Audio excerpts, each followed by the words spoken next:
Hello there, ladies and gentlemen. So we've got a new video here for you today. We're calling this video our fantasy encyclopedia. So basically what Gabe and I are going to do today is just describing a little bit, as we're making more videos, we're realizing that we talk a lot about scoring settings, different league settings. And for this video, we want to give y'all a brief synopsis of what those things mean, what those scoring settings entail for your league, how that can affect certain positions or certain players, and the overall, dynasty market of your league. So we just, we're shooting for a real quick video here, just kind of a brief synopsis of some of these things. So first of all, one thing that we talk a lot about is the number of teams in your league. This can obviously vary. There are 8-team leagues, there are 10 teams, 12 teams, 14, up to 16. So there's a lot of variety there. Usually the standard that we go based off of is 12 teams. And this doesn't require much explanation, but obviously the more teams there are in your league, the more important the depth is going to be for your rosters and your starting lineup specifically. Anything to add to that, Gabe? Yeah, I guess I personally prefer the 12 teams. I think I all my leagues are 12 teams, and then one is a 14 teamer. So I think ultimately in a 10 team, the superflex position doesn't matter as much. It kind of decreases in value a little bit because there's more quarterbacks available to the 10 teams compared to a 12 team. It gets a little more scarce. So then as you make that bigger to like a 14 team, then the quarterbacks are even more scarce as well. Right. Yeah, that's a good point. Think about it. In a 12-team league, quarterback's an easy position, right? Worst case scenario, there are 32 NFL teams. There are 32 starting quarterbacks every week. 12 teams, that means that two teams can have two starting caliber quarterbacks, and then only 8 teams can have up to three. Because obviously 12 times 3 would be 36, but there's only 32 starters in the NFL. So again, just the more teams there are in your league, the kind of those positions that are scarce, like the quarterback position, the high end wide receivers, the high end running backs, the difference making tight ends, those are gonna maybe be harder to come by in a league with more teams compared to something like a 10 team or an 8-team league where there's just gonna be more players to go around because there's fewer rosters to fill. Anyway, I think that pretty much sums up the number of teams. Another thing we talk about a lot is superflex. And there are different, quarterback settings. There's superflex, there's one QB, there's two QB. It's pretty straightforward, but Gabe, do you want to give a little brief synopsis of the different quarterback settings? Yeah, sure. So I think most of our leagues are are super flex leagues. So in a one quarterback league, the quarterback position is pretty much the most important in actual um, football in real life football. But then in a one quarterback league, there it doesn't really matter as much entirely who your quarterback is. Obviously, if you have Josh Allen or Patrick Mahomes, they're going to be getting you loads of points. But there's going to be more guys available where there's 12 teams. So let's say a 12-team league, then pretty much everybody can almost have in one elite quarterback because you only have to start one of those guys. So then it also makes it easier to have some of the backup guys in the middle, kind of like quarterback 15 or 16, and those guys are a little easier to um, get on your roster. And then Sure. in a superflex league, which we primarily play in, it makes the superflex position a little more scarce and also more important too. So let's say you have a start 10 league where then where 1/5 of your lineup are the quarterbacks, where it makes a big difference if you're starting Josh Allen and Kirk Cousins, or if you're starting Baker Mayfield and like Aaron Rodgers or something like that. It's very different based on the number of points that you're getting. Right. Yeah, and like you said, we primarily play in Superflex, so that's why we preach the importance of trying to get two elite QBs if you can, because they're making up a larger percentage of your overall starting lineup, like you said, Gabe, compared to in like a one quarterback. And I mean, really, like Superflex is kind of the middle ground. One quarterback, quarterbacks are devalued, obviously. In a two quarterback league, so a league where you have to start two quarterbacks, obviously quarterbacks are even more highly valued because you have to start two of them, as opposed to in the Superflex, it's ideal to start two, but technically you only have to start one. So I think that's pretty much wraps that one up. Another thing that's common is PPR, point per reception. Again, most people who are playing in Dynasty know what these different things mean, know how to kind of manipulate these settings to understand how their league works. But a refresher never hurt anybody, including us. So PPR again stands for points per reception. The standard that we play in, that a lot of people play in Dynasty, is 1 point per reception. So basically, each player gets a point for every reception that they have, in addition to the yardage that they gain on the play, and of course if they score a touchdown, and if you have any like big play bonuses or anything like that. There's also tiered PPR, so that basically assigns a different point per reception value depending on how many yards the play goes for. So, like for an example, a catch that only goes 0 to 10 yards might be zero point 0.5 PPR, whereas 10 to 20 yards is 1 PPR, 20 to 30 is zero point 0.2, or something like that. Usually it's not that extreme of an increase, but there's such a thing as tiered PPR. Gabe and I play in a couple leagues like that. And usually the main differences that people know are half PPR versus full PPR. So pretty straightforward. Full PPR is 1 point per reception. Half PPR is half a point per reception.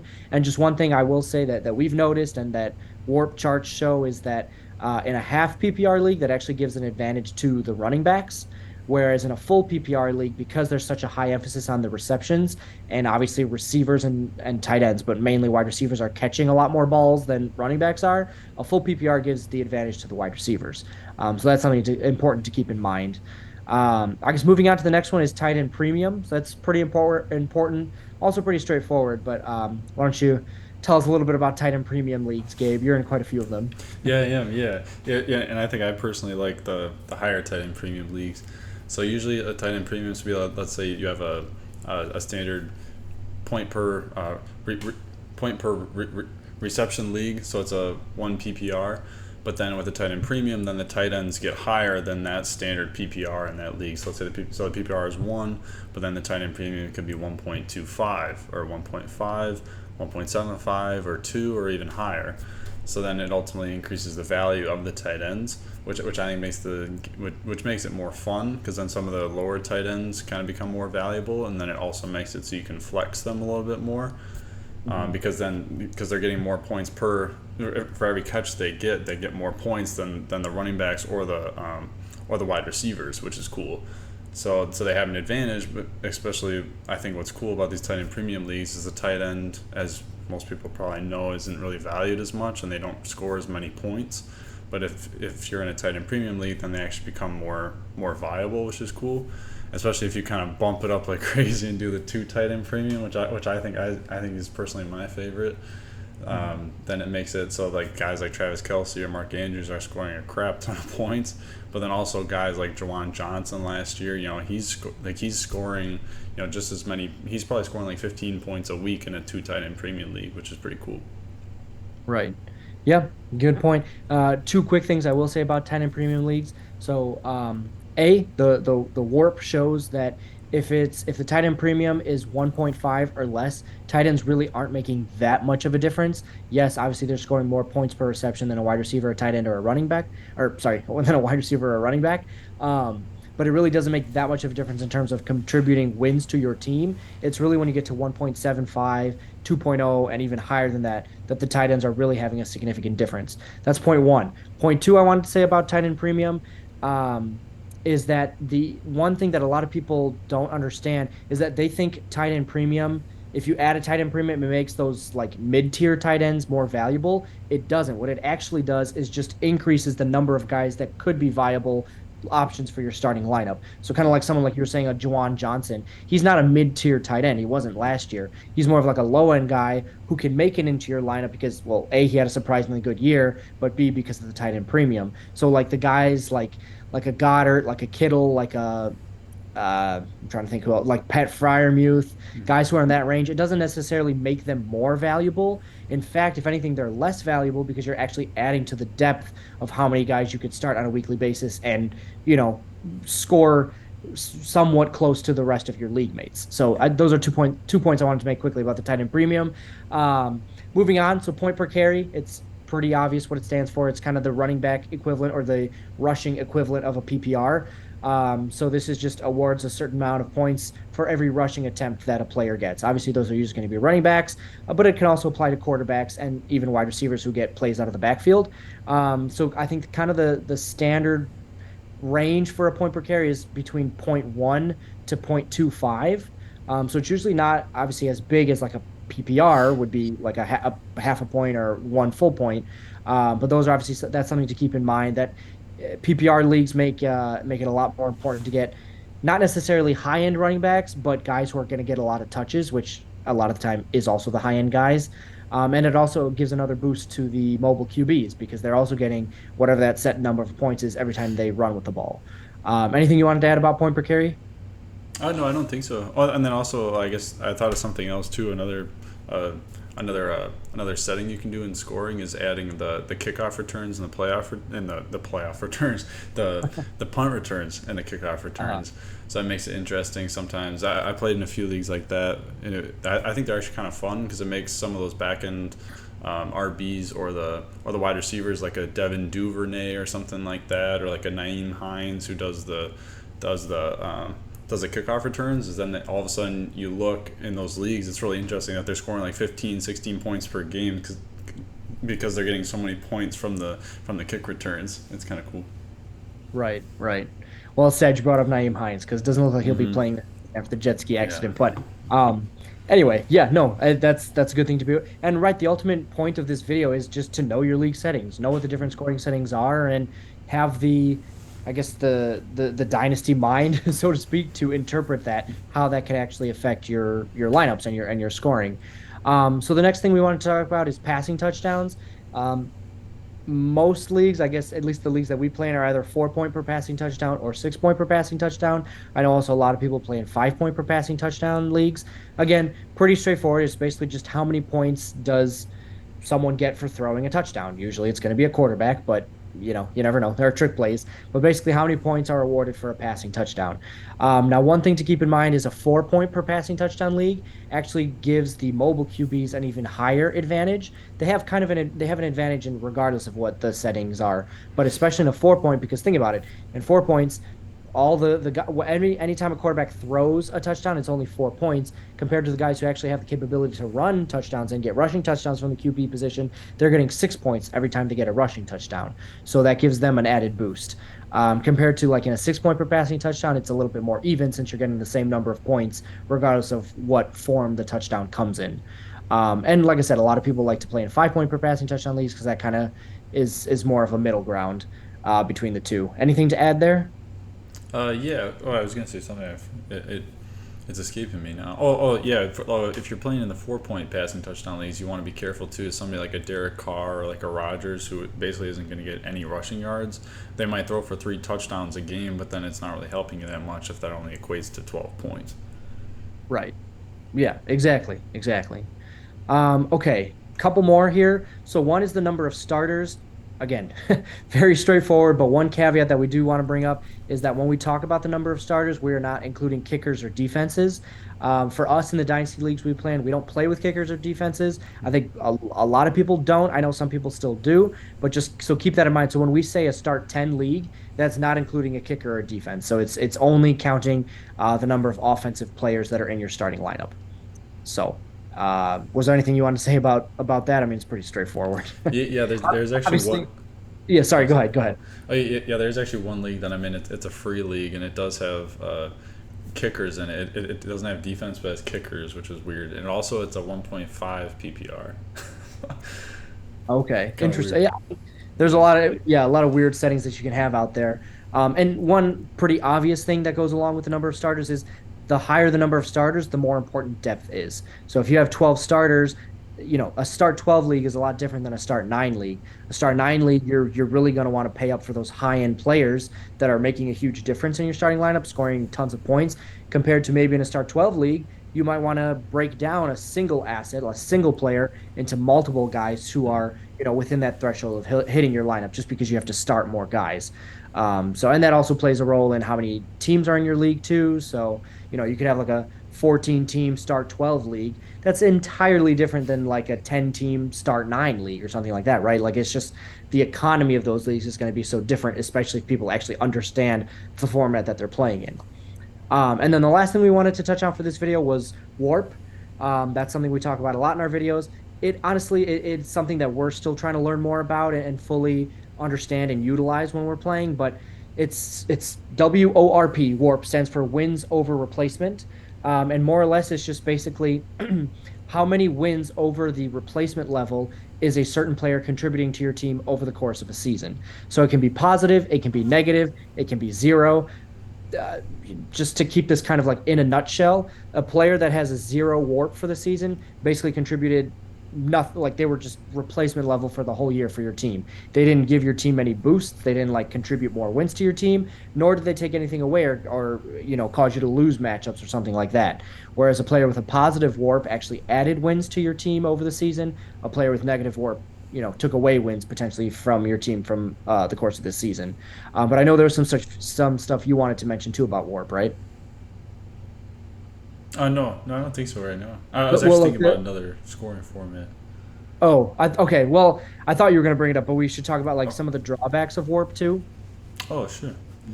One thing is that it's not predictive. So you can look at warp for past seasons. You can see maybe what positions have the highest warp in your league, but you can't necessarily predict which players are going to score it at the highest warp for this upcoming season. So, if you go and look at the wide receiver data for last year, you're going to see that Justin Jefferson had a super high warp.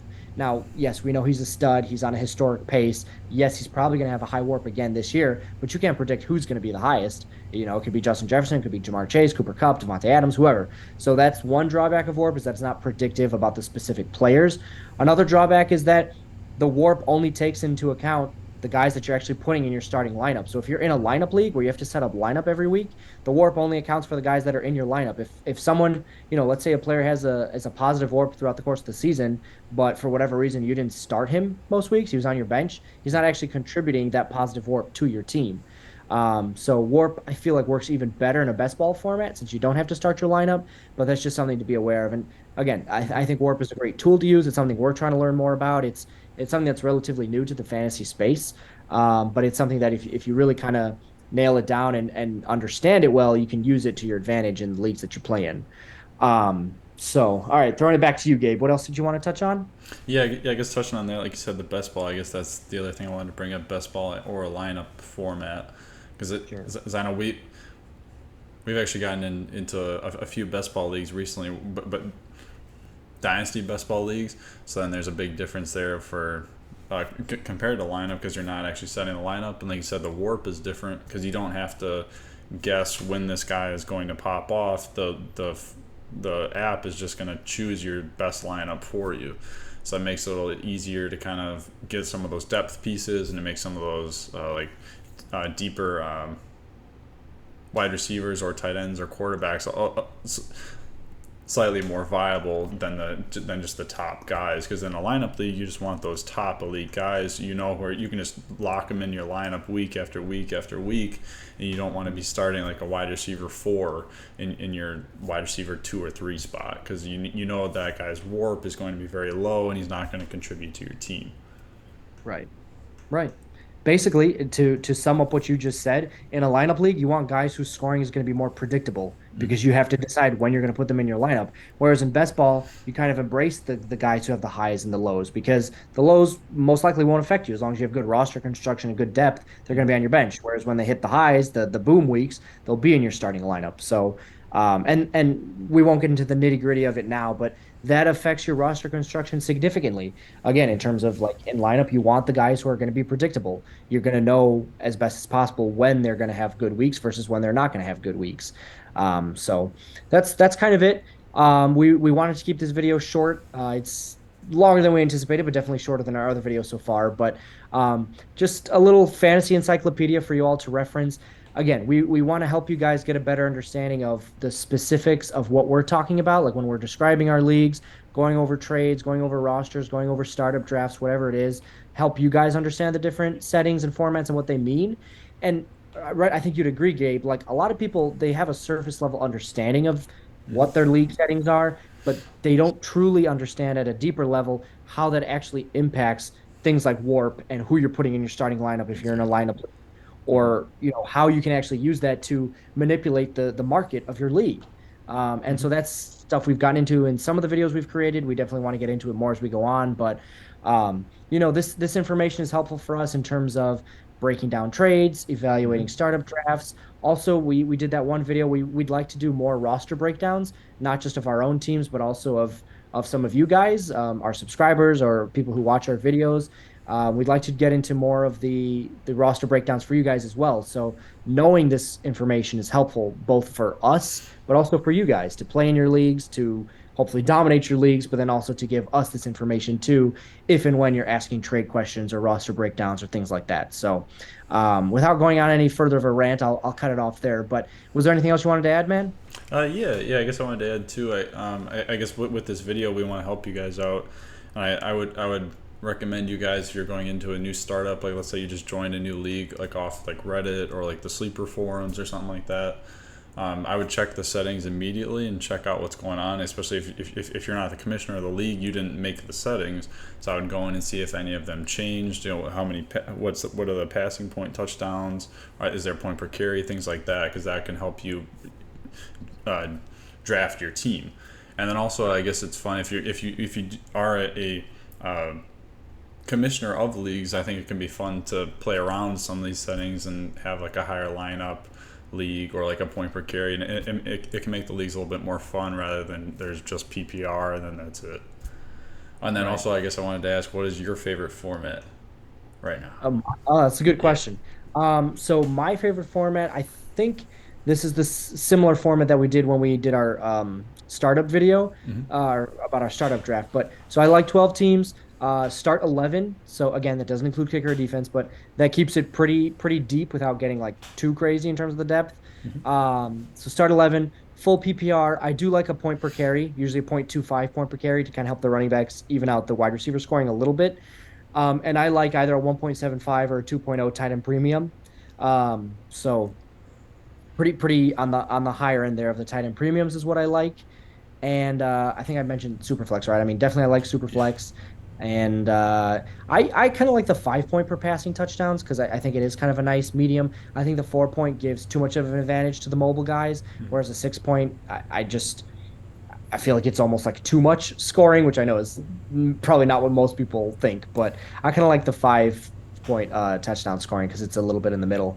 What about you? I feel like you're pretty similar, right? Yeah, I think I would probably just change a few things. I would do a Superflex League 12 team. I think I would raise it to 12 starters. I think it makes it slightly more interesting. And actually, I wouldn't mind if you throw in like the punt returns and the kick returns too. I think it makes it a little more fun, especially if you make it a start 12. It makes some of those back end guys a little more viable. Because some of the guys like they could be like wide receiver 6 on the team, but then they do the they do the punt returns or something like that. So all of a sudden they're scoring 10 points a game just because of that. And then I Right. would do a 2 tight end PPR. Uh, a 2.0 tight end premium, and then I would do a 6 point passing touchdown, and then a point per carry, probably point 0.2 or 0.25. Okay. I think that's it. All right. Yeah, you definitely I know you like the juiced scoring with the tight ends and the kick returns and the Yeah. TD scoring or passing touchdown scoring. Yeah. No, I like it. And I'm fairly similar, but we'd also like to hear from you guys. What's your preferred settings or league type? Do you have a favorite, or are you still experimenting? That's part of if you play in a bunch of leagues too, it's experimenting with different types of setting, different types of leagues. So let us know in the comments what you guys like, what you think of this fantasy encyclopedia. Was it helpful? Was it not? Do you have further questions, other questions we can answer, things like that? So thank you guys for tuning in as always, and we'll see you on the next video. See you guys.